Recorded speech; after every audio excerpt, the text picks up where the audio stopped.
How can just a few seconds of lost focus lead to so much mayhem? Stay tuned.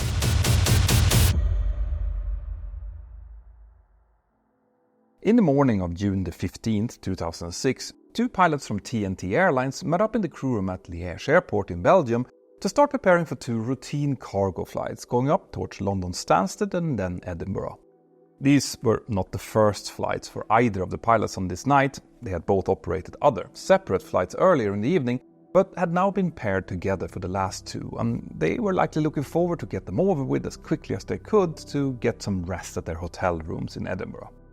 They were both experienced cargo pilots, so working during the night were nothing new for them, but that really didn't make it any easier. As they were drinking their coffee around the briefing table, they started looking through the weather forecasts for their destinations and alternates, and at the first glance it looked pretty okay. Stansted was forecasted to have light winds with visibility more than 10 kilometers and scattered clouds, but there was a temporary forecast of the visibility dropping down to 8 kilometers with broken clouds at 1,000 feet, and even a 30% chance of 4,500 meters in mist and broken clouds at 700 feet.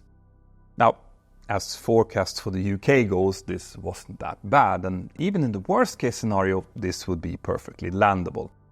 And when they continued to check out their alternates, the picture was very similar. Nottingham, East Midlands looked great with only a slight possibility of the visibility dropping down to 8 kilometers, and the same was also true for Liverpool and Birmingham. In general, they saw that there was a high-pressure ridge dominating the weather over the British Isles, and this carried with it pretty stable weather, which the forecasts also seemed to confirm. But when they started looking into the notice to airmen, NOTAMs, they saw that Stansted Airport were doing some runway work and had therefore turned off the instrument landing system for the active runway 05. And they had also moved the threshold in a few hundred meters on the runway.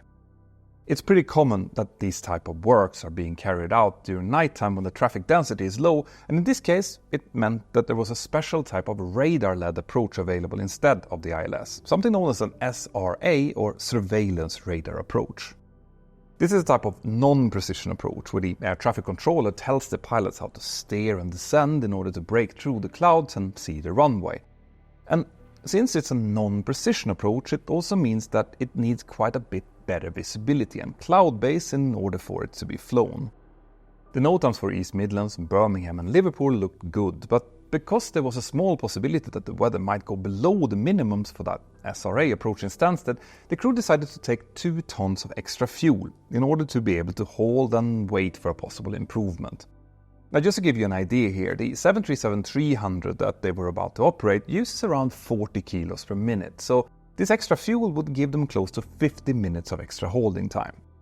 Now, that's usually more than enough to see if there's any improvement tendency in the weather and also to start looking at possible alternates if there isn't. So, given the weather and work in progress at Stansted, this extra fuel would have been more than prudent.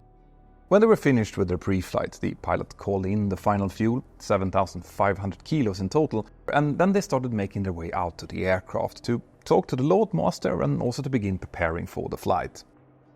They decided that the captain would be pilot flying for the first leg, meaning that the first officer would be pilot monitoring and take care of all ATC communication, which is worth remembering for what's about to come. So, who were these two pilots then? Well, the captain was 42 years old. Same age as me actually, and he had a total experience of just over 8,300 hours, of which he had flown around 4,000 hours on the Boeing 737 that they were now about to operate. His total experience also included 4,000 hours as a flight engineer, and he had only recently been upgraded to captain about 4 months prior to this flight. The first officer was 35 years old and had a total experience of just under 1,700 hours.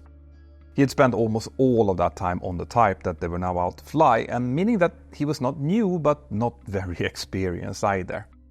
On top of this, it's worth noting that the captain spoke very good English, whilst the first officer's handling of the language was a little bit more limited, but neither of them were native speakers. When they reached the aircraft, the captain went straight up inside of the flight deck to check on the technical status of the aircraft, whilst the first officer just dropped his bag off and then proceeded outside to complete the walk-around. The aircraft was a stunning-looking Boeing 737-300, which had been built back in 1987. It had then been converted into a freighter in 2004 and it was in an overall good technical condition. It was equipped with two CFM 56-3 Bravo turbofan engines, which are really sturdy and resilient engines in general, something that we will soon see. Now, I'll get back to some more technical information about this aircraft later on, but when the captain looked through the logbook this evening, there was nothing really that stood out to him. The loading of the cargo ended up taking a little bit longer than expected, and whilst the cargo crew were working on that, the captain briefed the departure ahead, and together the pilots completed the pre-flight procedures and checklists. Nothing seemed out of the ordinary. At around 3 o'clock in the morning UTC, which would have been about 5 o'clock local time, the first officer requested to start their engines, and soon they began taxiing out towards runway 23 left. They completed the before takeoff checklist just like they had done hundreds of times before, and at time 03:12 the captain pressed the toga buttons and the aircraft started accelerating down the runway. The takeoff was completely normal and they soon started turning right towards the northwest and London Stansted. This was going to be a quite short flight, so it didn't take long before the first officer left the frequency to start taking some weather for their destination. And when he switched over, what he heard was... Sorry about that. I've been dealing with robocalls and spam messages for a while now, but the good news is that they have gotten a lot fewer since I started using today's sponsor Incogni. Most people don't realize that loads of our private information like addresses, social security numbers, emails and even browsing history is being sold on giant data markets to the highest bidders like banks, insurance companies and even cyber criminals. Strangely enough, it's completely legal for the data brokers out there to do this, but that also means that you have legal rights to opt out of it. But that's a very cumbersome and time-consuming thing to do since you need to reach out to each and every broker individually, and this is where Incogni comes in. Once you've signed up using the link here below, they will handle everything for you, including compliance and making sure your data doesn't pop up anywhere else. It's actually very satisfying to see the little data army work to protect my data. When I signed up, my data was being sold by over 60 different sites, but the majority of those have stopped by now thanks to Incogni. So if you are interested in protecting your privacy and you're fed up with spam, robocalls and random SMSs, well, then use the code here below, which is incogni.com/pilot to get an exclusive 60% off the annual plan. That's incogni.com/pilot to get started. Thank you, Incogni. Now, where was I? Yeah, the weather. Almost all airports out there have a separate VHF frequency, broadcasting information about the weather, runway news, as well as other operational relevant information. This broadcast is known as Automatic Terminal Information Service, or ATIS, and it's updated normally every 30 minutes at 20 and 50 minutes past the hour. Every new information sent out is given an alphabetic code, so the pilots can quickly hear if there's been any updates. And the version that the first officer received was information Quebec, which showed reasonably good weather with a visibility of 6 kilometers. But as soon as he came back onto the operational frequency, they were asked to switch over to SX radar instead, which is the approach radar for London Stansted. And the controller there quickly informed them that a new information, Romeo, had just been issued. Now the reason for this new update was that the visibility had dropped to 4,900 meters in mist and that some fog had been observed rolling in towards the airport, which meant that the touchdown runway visual range, RVR, had already dropped down to only 1,000 meters. Now you might wonder, how could the forecast, which was only a few hours old at this point, miss something like that? And that's a good question. Now, the meteorological office would later explain that there was a prevailing cloud mass present over this area, which should have acted like kind of a blanket, keeping the heat trapped below it and making sure that the temperature didn't drop below the dew point, which is where the moisture falls out and forms fog. The problem was, though, that there was large holes in this cloud mass, causing the heat to radiate out in certain areas, instantly creating fog there, and this is likely what had now happened over Stansted. Now, I have been based in London Stansted for about 2.5 years myself, and with that experience, I know that any forecasted temporary mist around London might as well turn out to be fog, so we often carry extra fuel for that, which luckily these guys had also done. The captain, who at this time had briefed for the expected SRA approach, listened to this new weather report and concluded that since the SRA approach needed at least 2,000 meters of runway visual range, he wouldn't be able to even start the approach. But he also figured that since the sunrise was expected any time now, the sun might burn away the fog, increasing the visibility enough to make it possible to land. He discussed this with his first officer and they both agreed to request a holding over a point called Laurel, where they would monitor for any changes in the weather and also start to plan for what to do if those increases wouldn't come. Now this is exactly why extra fuel in this situation is so great. It's basically nothing more than extra time, and when it comes to tricky operational situations, time is exactly what we need. The first officer transmitted the holding request to Essex Radar, who immediately told them to just continue their arrival route to Laurel and then enter a holding there at 6,000 feet, which they did at 0350 UTC. 5 minutes later, the first officer advised the controller that they had about 35 minutes of holding fuel available and that they were also aware that the weather in Stansted was now actually getting worse and not better. Now, in a situation like this, it's super important to start creating a backup plan as soon as possible. A well-made plan will mean that a diversion will not increase the workload much, so the time in the hold should be used to contact the company, see if they have any preferences on where they should divert, take weather for the alternates, and even start looking through and pre-briefing the approach into the alternate, so an abbreviated brief can then be used in case the diversion actually happens. Now, at least part of this seemed to have been what the crew now also did, but remember, the captain had only been in the left seat for about 4 months, so this would be his first ever diversion, meaning that he hadn't built up much of a routine for these kind of situations. The crew did try to breach their operations using their aircraft communication addressing and reporting system, ACARS, but they didn't initially get any reply there. So instead they called up the Stansted company operational frequency on their second radio and asked them to call Liège and get advice on where they should divert. Now, even though it's ultimately the captain's choice where he wants to divert, if there are many possible alternates available, it's always a good idea to ask the company for their preference, since things like organizing the transport of cargo can differ a lot in complexity from one airport to another. The company soon came back and informed the pilots that they would prefer if they diverted to East Midlands, which the pilots also confirmed. They then looked down onto their flight management system and at time 0405 they updated the Essex Radar controller with a new maximum holding time of another 35 minutes since they had burned a bit less fuel than they had expected. The controller came back and asked them to please tell him a few minutes early if they intended to divert, as it would take some time for him to coordinate with the East Midlands sector. The first officer responded that they would keep that in mind, and he also asked the controller if he maybe had the latest weather for East Midlands and Liverpool close at hand. This is something that Essex Radar normally never ever have time to give, since it's one of the busiest frequencies in London. But because this was still at night, there were not that much other traffic around, so the controller decided to help them out. A few minutes later, he came back and told them that the weather was now starting to turn sour in East Midlands as well. The runway in use was runway 09 with a visibility of 2,000 meters in haze, with clouds scattered at 200 feet and broken at 300. Not great at all.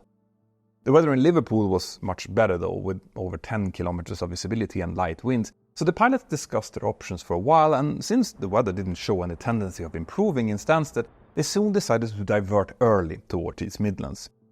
By doing so, they would still keep some of their extra fuel, which could then be used for a further diversion toward Liverpool if it turned out that they couldn't get down in East Midlands either. This is exactly what I was talking about before regarding extra fuel.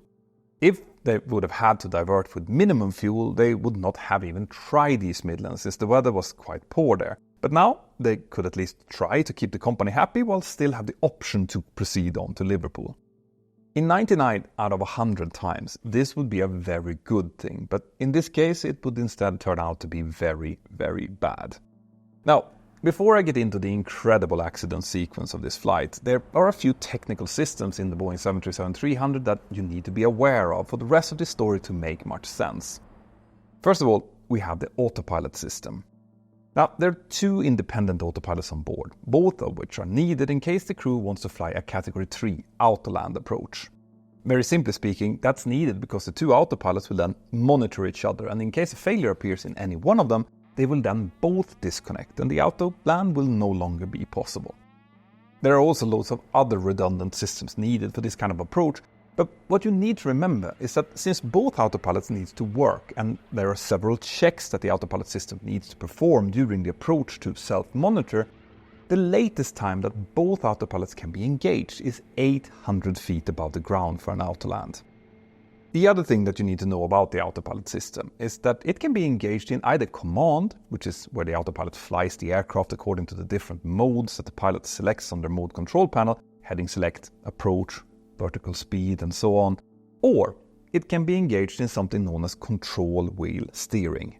As the name suggests, control wheel steering is a lower automation mode where the autopilot basically keeps whatever input that the pilot makes on their control wheels. So for example, if I in control wheel steering would pull the yoke back until the aircraft has a 10-degree pitch up attitude and then let go, the autopilot would just keep that pitch, and the same goes for the roll.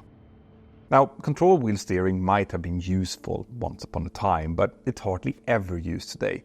But it still does have one important function. You see, if the autopilot system doesn't know what mode the pilot wants to use, well, then it will default back to control wheel steering until the pilots select a pitch and roll mode. This can happen if the autopilot is suddenly disconnected and then reconnected, for example, and that point is worth remembering. Now, the other system that I want to talk about is the hydraulic system. Almost all of the most important, larger components which needs to be moved on the aircraft does so by the help of hydraulics, and therefore there are 3 different hydraulic systems available for redundancy. These are called System A, System B, and the standby system, and all 3 of these are connected to the most critical features we need, like certain flight controls, like the rudder, for example. But in other cases, only 1 or 2 systems are involved. In the case of the landing gear extension and retraction, this is handled only and solely by System A, and the logic behind that is that it's not really critical to get the gear up as long as both engines are working. Now, since System A is being powered by the engine-driven pump on the number 1 left engine, there is a special system that allows fluid from the right engine to help retract the gear if the left engine would fail. But in all other situations, the gear will just stay down in case of a loss of System A. Now, extension of the gear is still possible using gravity, and that's activated with the help of 3 emergency extension handles located under a hatch in the cockpit. If a manual gear extension would be needed, a special QRH checklist must be used, and the handles must then be pulled in conjunction with that checklist. And this, if you do that, that will manually release the gear up blocks, and the gear will then just free fall down and lock in position. Hydraulic System A is also solely responsible for the activation of certain flight spoilers, meaning that the roll rate might be affected without it, as well as the thrust reverses on the left side and a few other things. Oh, and one other technical thing. The main landing gear struts are constructed in a way so that they will detach from the wing if too much force is being applied to them. The reason for that is because they would otherwise risk ripping up the wing they are attached to, and that's also worth remembering. At time 0419, the first officer informed Essex Radar that they wanted to start their diversion towards East Midlands. He also asked if the controller could forward a request for runway 27 instead of runway 09, since runway 27 was equipped with a category 3 approach, which might be needed if the weather deteriorated any further. The controller came back and said that East Midlands was already in the process of changing over to that runway for that very reason, and he then cleared quality 325 November to leave the hold, climb to flight level 100 and proceed towards an RNAV point called Velag. He also informed the crew that the East Midlands touchdown RVR was now 400 meters, with 650 meters at the midpoint and 900 meters in the end zone. So there was no question that the fog had now also arrived at their alternate, and that they would absolutely need to fly a Category 3 approach. Now, I've mentioned Category 3 approaches a few times by now, so maybe it's time to explain a little bit more about what that actually meant. An instrument landing system, which is an array who sends out electronic signals from a localizer and glide slope antenna on the ground to guide the aircraft down towards the runway and touchdown zone, can basically be flown using 3 different qualities. The simplest form is what we refer to as a Category 1 approach. In that case, there is not much operational requirements there other than the fact that the localizer and glide slope must be functioning correctly and that the aircraft is equipped to receive and show those signals. This type of approach lets the aircraft descend to around 200 feet over the runway and requires a RVR of at least 550 meters to allow the pilots to see the runway as much as they need in order to manually fly the aircraft down and land. But if the weather is worse than that, certain airports are equipped to offer Category 2 and 3 approaches as well, which allows descent down to 100 and even 50 feet respectively, and with visibilities as low as 300 or even 200 meters. But that comes with a significant amount of extra requirements. First, the airport needs to be equipped with certain electrical safeguards to make sure that a backup source of electricity can be fed to the transmitters within a certain time period from a power cut. They also need to make sure that the area around the runway must be kept clear of obstacles at a further distance than on a Cat 1 operation, and there's many other things as well. And when it comes to the aircraft, it also needs to be certified for Category 2 or 3 operations, which include, like I mentioned before, 2 separate autopilots, 2 separate electrical sources, 2 or more hydraulic systems, as well as a few other things. On top of that, the pilots need special certification to fly these approaches, which are generally operated as autolands, meaning that the aircraft itself will land and the pilots just become monitors to make sure that the system is working, and they are of course the ones that will need to abort the landing if certain criteria are not met. Now, training for this is done in simulators with all kinds of different failures, but maybe the most important point raised during that training is that anyone can call for a go-around at any point, and that we should be very go-around minded, since there might be only seconds to react if something actually goes wrong. Now, the pilots on this flight were qualified to fly Category 3 approaches, and so was the aircraft and runway 27 in East Midlands. But again, the captain was very new, so this would be his first ever actual Cat 3 from the captain's seat. In TNT, it was always the captain who flew the Category 3 approaches, which worked well on this flight since he was the pilot flying anyway. But that would also mean that the first officer needed to continue to monitor everything closely and also handle all ATC communications. As the aircraft started climbing up towards the north for the very short diversion towards East Midlands, it soon became clear that the pilots had not used the time in the holding to fully prepare for this diversion. The captain asked the first officer to please find the approach plate for East Midlands Airport, but this ended up taking quite some time because they were filed under Nottingham East Midlands and not under East Midlands. That meant that the approach briefing became a bit more rushed than it would normally be, and it is possible that this had some bearing on what was soon about to happen. You see, during normal circumstances, we pilots spend a bit of time in the briefing really pointing out how critical it is that a Category 3 approach is fully stabilized for it to be continued. But it's hard to see how these pilots would have had the time to really press on that particular detail. Anyway, they were soon handed over to London Control on frequency 130.925 whilst the captain finished up his approach briefing. The new controller told them to turn right onto heading of 360 degrees and to descend to flight level 80. Next, they were told to contact East Midlands approach, and when they did so, they were told to make the heading 005 degrees, vectors for the ILS runway 27, information kilo, RVR 350, 700, 400. They were now getting closer to the approach, so they started slowing down the aircraft, extending flaps, and prepared for establishing themselves on the approach. Everything looked perfectly according to plan. The controller now told them to descend to 3,000 feet on QNH 1023, and he confirmed that all the airport lighting was illuminated for a Cat 3 landing. He then cleared them to continue to descend to 2,000 feet and to report localizer established on the heading that they were now maintaining. The first officer read all of this back, and soon the Boeing 737 captured the localizer beam and started turning towards the airport. As soon as this was reported to the controller, he cleared them to continue descending with the ILS, and he also switched them over to the tower frequency on 124.0. Now, when flying a Category 3 ILS, the earliest time to engage both autopilots is after the approach mode has been selected. That's normally done once the approach clearance has been received, or, like in this case, when you're being cleared to descend with the ILS. So, as the first officer switched over to this new tower frequency, the captain armed the approach mode and flicked up the second autopilot into command, making sure that the automatics were now fully prepared for the coming autoland.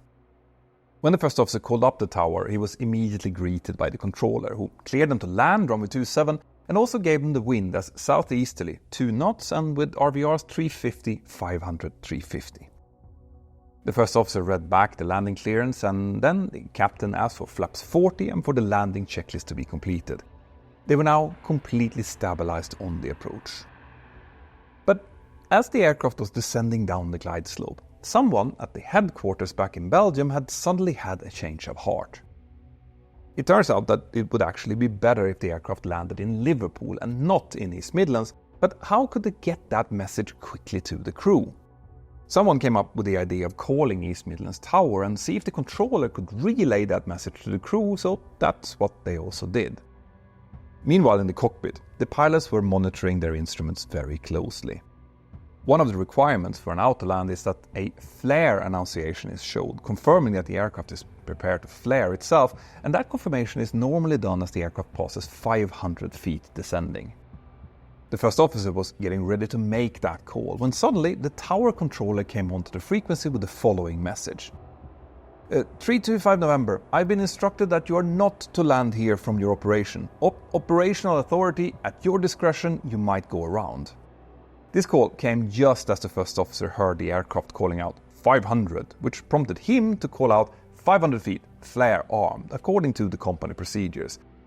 And that also meant that he completely missed this ATC call. On top of that, the controller's call was also slightly non-standard, didn't include their full call sign and was therefore likely very confusing for a non-native English speaker. But the captain had at least heard part of the message. He now became unsure if the call had really been for them and also if they were still cleared to land. And since he noticed that the first officer had completely missed the call, he now decided to answer and get that confirmation himself, since that would likely be quicker than trying to explain it to the first officer. But the ATC transmission switch on the captain's side is located on the front of the left side part of the yoke like a pistol trigger.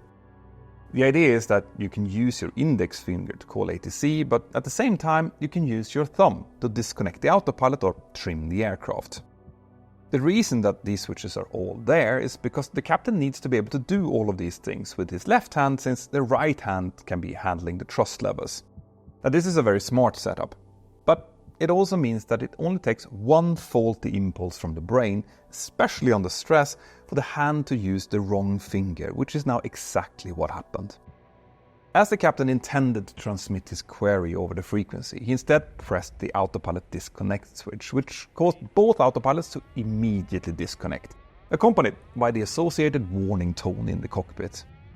Now, the intellectually and procedurally correct thing to do here would have been to just go around. The TNT procedures were very clear on that point. Any issues with the autopilot below 1,000 feet should result in an immediate go-around. But instead of doing that, the captain now had a knee-jerk reaction to just flip the two autopilot switches back up to engage them again. But as I mentioned before, maybe you remember, it was only possible to connect both autopilots above 800 feet. So what now happened was that only Command A engaged. He then tried to engage Command B as well, with the only result of Command A disconnecting and Command B connecting. As he was dealing with this, his hand was still resting on the left side of the yoke, and he eventually actually managed to transmit, talking to 325 November over the frequency. When the controller heard this, he had probably realized how inappropriate it had been to transmit that operational message to an aircraft that close to landing, so he instead just responded, 325 November, clear to land. Now remember what the autopilot would do if it was suddenly disconnected and then reconnected again? Yes. The pilots hadn't reconfirmed which mode they wanted, so it now reverted back to control wheel steering, and while the captain was fiddling with the autopilot pedals and talking to ATC, he had now likely inadvertently input a little bit of left bank with his left hand as well as a slight pitch up. This meant that the aircraft now started turning slightly to the left away from the localizer, whilst also deviating above the glide slope. Now the first officer had of course noticed the autopilot disconnect signal, but instead of calling for an immediate go-around as he should, he now instead tried to give the captain's input for how to continue following the ILS signals. That would have been entirely appropriate during a normal ILS, but absolutely not on a Category 3 approach. He called out, 1 dot high, and then in French, we have to descend. It's important to remember that this was all happening below 500 feet, with the aircraft rapidly approaching the runway.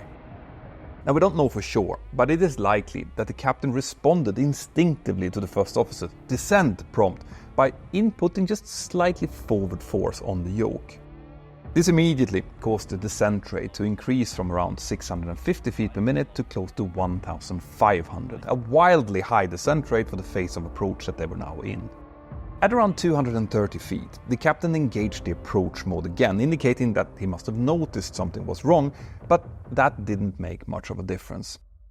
Only seconds later, the ground proximity warning system activated by shouting out, "Sink rate, pull up!" And at the same time, the captain looked up and saw how his windshield just suddenly was filling with green grass in front of him. He reacted immediately by pushing the toga buttons to initiate the go-around, but at this point the aircraft was only about 60 feet over the ground, and with such a high descent rate it was impossible to immediately stop the descent. The aircraft nose had just started to slowly rise when its main gear slammed into the grass on the flat surface about 90 meters to the left of the threshold for runway 27.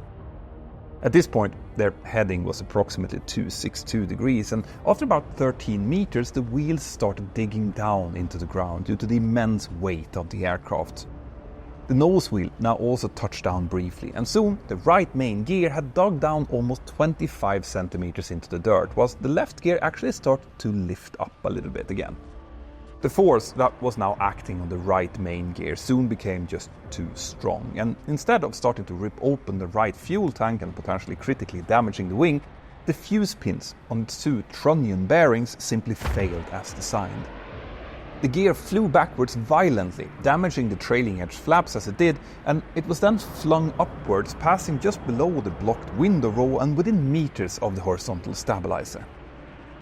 When the support from the right gear disappeared, the aircraft banged over towards the right, sinking down first onto the right engine cowling, and soon the right wingtip also started scraping the ground.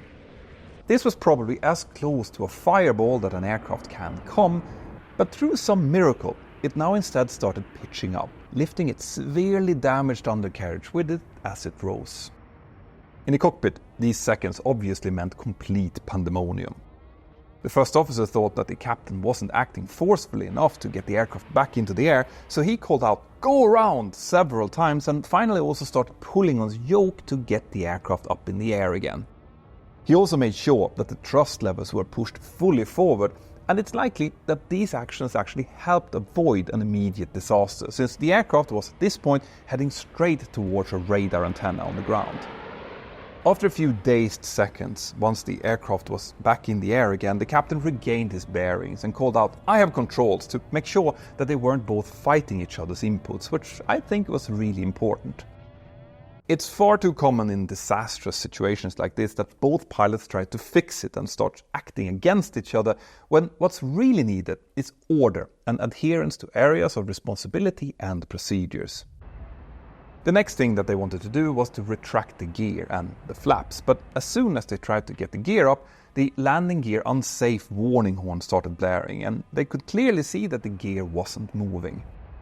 They then tried to retract the flaps, but whilst the left trailing edge flap started retracting to about 32 degrees, the right was stuck at 40 degrees due to its severe damages. That caused the flap slat electronic unit to freeze all trailing edge flap movements to avoid a large flap split from developing. Had it not done that, this aircraft would have likely become impossible to control. Now, someone in the cockpit did arm the alternate flap switch here, which, if it had been used, would have forced the flaps to move using the electric standby motor, no matter what the positions were, but luckily the pilots now decided to not attempt any further configuration changes. In the tower, the controller had not seen any of this because of the dense fog. He did hear the aircraft going around, but he wasn't sure if they had done so because of his earlier instruction or because of the weather. So he now called them up saying, "Quality 325 November, I hear you've gone around, and was it because of the reason I gave you or because of the weather?"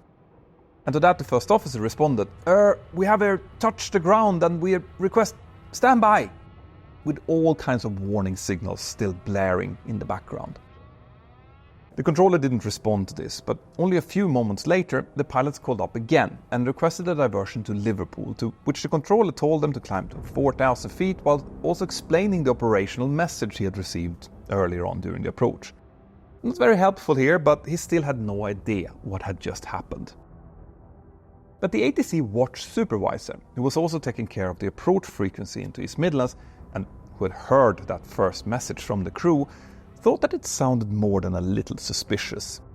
He especially reacted to the pilot's use of stand by, and he had a feeling that they might be in some sort of trouble.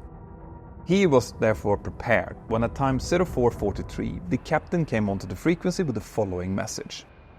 Quality 325 November, Mayday, Mayday, Mayday. We have big problems. We need to maintain 3,000 feet. We have one unsafe gear and we have flap problems. We have low fuel status, 3,000 kilos, and we need you to direct us towards an airfield where we have cavalcade, declaring full emergency. And there's no question that they really were in big trouble here. When the gear was torn off, it also ripped off the hydraulic lines connecting to the hydraulic A system, and this break happened above the hydraulic fuses, which would have normally contained the loss of hydraulic fluid. So now the system was completely drained down to the standpipe in the reservoir. This in turn meant that the remaining gear would not come up either, and if you combine that with the fact that the almost fully extended flaps were still hanging out, this meant that they were now burning almost twice as much fuel as they would normally do. And this was during their second diversion of the night. They were now down to less than 40 minutes from running completely out of fuel. And as that wasn't enough, the asymmetric flaps were also giving the aircraft a slight roll tendency to the left, and the departed gear had also hit the aft cargo door, causing an aft cargo door warning. Imagine this after 10 hours of duty at around 5 o'clock in the morning. Anyway, upon receiving the emergency call, the approach controller told his colleague in the tower to transfer the aircraft over to his frequency, which he soon also did. And at the same time, up in the stricken aircraft, the first officer was trying to run through all of the numerous QRH normal checklists associated with their many faults. The checklist he spent most time on was the manual gear extension checklist, but no matter how many times he pulled the right handle, the gear just wouldn't come back down. And whilst we know why that was, they didn't. The captain soon took an executive decision to stop the checklist and instead tried to focus on just flying the aircraft and getting it down on the ground as soon as possible. Now, I'm a big fan of completing checklists, but this decision was likely a very sound one. You see, the emergency checklists are made for individual failures and might get tangled into each other when a catastrophic event like this triggers multiple of them. In those scenarios, it's important to go back to the golden rule of aviation, which is aviate, navigate, communicate, and this is what the captain was now doing. This was also especially important in this situation where he was also having flight control difficulties and very little fuel left to spare. The controller now confirmed the aircraft position as 8 miles west of East Midlands and then told them that they could maintain 3,000 feet. He also instructed them to turn left onto heading of 230 degrees for radar vectors towards runway 15 in Birmingham, where the weather was now reported as very good. The pilots came back to him and confirmed that they now had a maximum endurance of 35 minutes, and they also repeated all of the different failures they were experiencing and asked the controller to please confirm that they would have all of the firefighters waiting for them in Birmingham. The controller told them that yes, absolutely, they would, and he then transferred them over to the Birmingham approach controller, who would continue to vector them in towards runway 15. But here came the next problem. As it turns out, the instrument landing system in Birmingham had been undergoing maintenance during the night, and when that was done, someone had forgotten to reconnect the glide slope antenna. So when the approach controller tried to turn it on, it just didn't work. He informed the pilots about that issue and offered them to either fly a localizer-only non-precision approach or a radar-vectored SRA approach, similar to what they had been offered back in Stansted. But the captain responded that he wanted a full ILS, which I completely understand. In a situation like this, the last thing you want to do is to fly a more complicated approach than absolutely needed. Now, luckily the wind was very light, so the controller offered them an ILS for runway 33 instead, where the glide slope was working. even though that would mean a further 20 nautical miles to fly. The crew quickly looked inside, calculated how much fuel they had and how much they were burning, and said that they could accept that. The controller followed this up with asking how many persons that they were on board, which is a standard protocol thing to ask in all types of emergencies, and the first officer confirmed that there were only 2 of them. But he also noticed that their cargo included dangerous goods in the form of dry ice and pyrotechnics. This day certainly wasn't getting any easier for anyone. As they continued being vectored down towards the south, the controller now also realized something. Turns out that there was a police helicopter flying over central parts of Birmingham on traffic control duty. Maybe they could help verify the status of the landing gear. He asked the pilots if they wanted the police to take a look, and when they agreed, he turned them slightly more to the left to bring them a bit closer to the helicopter and its cameras. Now, this was a great idea, even though it also took the damaged aircraft in over more populated parts of the city, which is normally something that should be avoided, but anyway. As the aircraft flew past the helicopter, the police officers checked through their camera and could confirm that the nose and left landing gear looked down and locked, but that they couldn't see the right gear, confirming the indications that the pilots already had in the cockpit.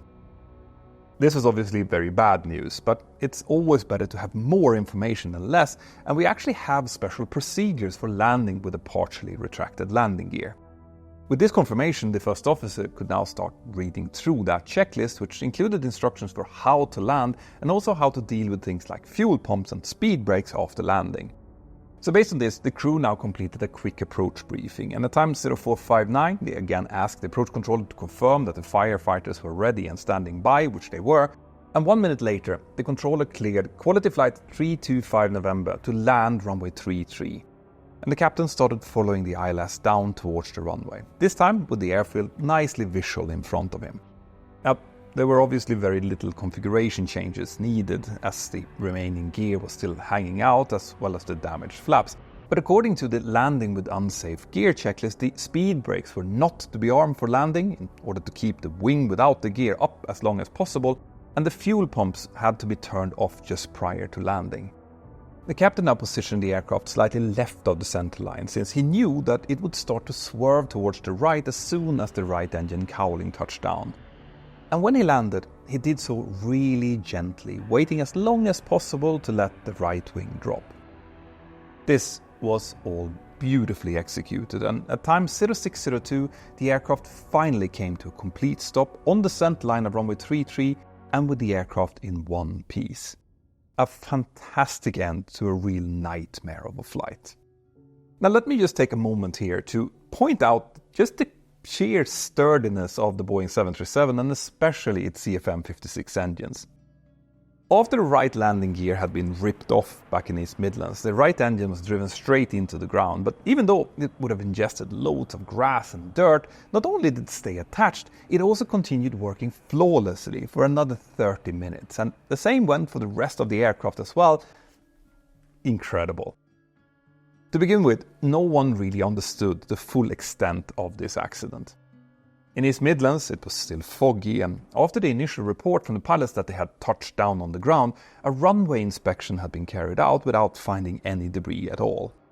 It was only at a later point when a taxiing aircraft reported that there appears to be a landing gear leg sticking out of the grass next to the runway that people finally started to put the pieces of this puzzle together. The final report was extremely well written and pointed to several factors that caused this accident. For example, even though the flight was done within the duty time limitations, fatigue was very likely a factor. On top of that, this was the captain's first ever diversion and actual Cat 3 approach in the left seat, and the weather was much worse than forecasted, which likely brought up the workload. It was also found inappropriate that the controller decided to forward an operational message to the crew whilst they were flying a very critical part of the approach. And it was actually that message that just for a split second caused the captain to lose situational awareness and make the mistakes which ultimately led to this accident. But the biggest learning point from the report was that the pilots should have gone around when those mistakes were made. Specifically, the first officer who was pilot monitoring should have called for a go-around instead of trying to help the captain to re-stabilize the approach.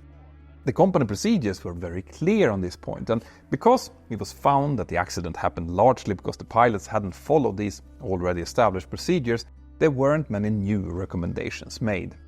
The company was asked to review their standard operating procedures with specific emphasis on making clear to their pilots when a go-around should be executed and that anyone could call it.